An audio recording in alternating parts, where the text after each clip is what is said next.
Hello friend, John here again. Welcome back to my story where I take you through the lessons I learned when I sold my business. In the last video we talked about how long it takes to sell a business. In this video I'm going to tell you who you'll need to help you sell the business and when the best time is to get them involved. So we'd best get a jog on. I'm having dinner later with my Auntie Joan. Before we get into this, I want to tell you a story about what nearly happened to me.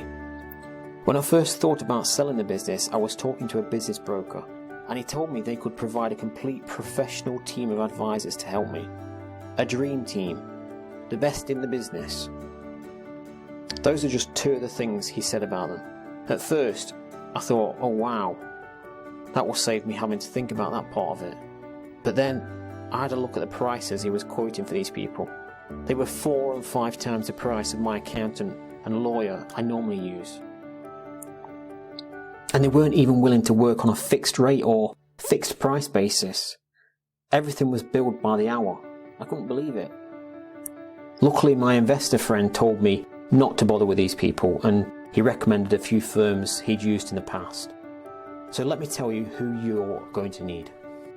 The first one is an accountant. They'll probably be useful to get them involved sooner rather than later to make sure the accounts are all prepared. I'd say if they tell you they'll manage the sale for you, tell them you'll do it yourself. Ask them for the accounts up to date and then you do the rest. The second person you'll need is a lawyer. It's important that you get a specialist mergers and acquisitions lawyer, as general lawyers don't have the experience needed and will often end up costing much more, with them sending ridiculous queries back and forth when it's not needed. These people will also be used to working on a fixed fee basis, so you won't pay by the hour, but you will need to ask them about that. When it comes to involving them, most will tell you, especially if working on a fixed fee basis, to get them involved after the heads of terms have been signed.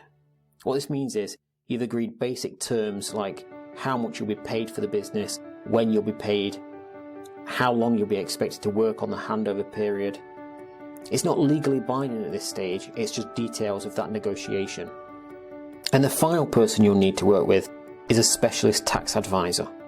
This is more for your own sanity, as having the wrong tax structure or status could mean you end up paying 2 or 3 times as much in tax. They'll also work with you to understand your long-term plans. So for example, if your plan is to emigrate, they may know of ways to help you with that visa processes, as well as transferring money overseas in a tax-efficient way. So when should you get them involved?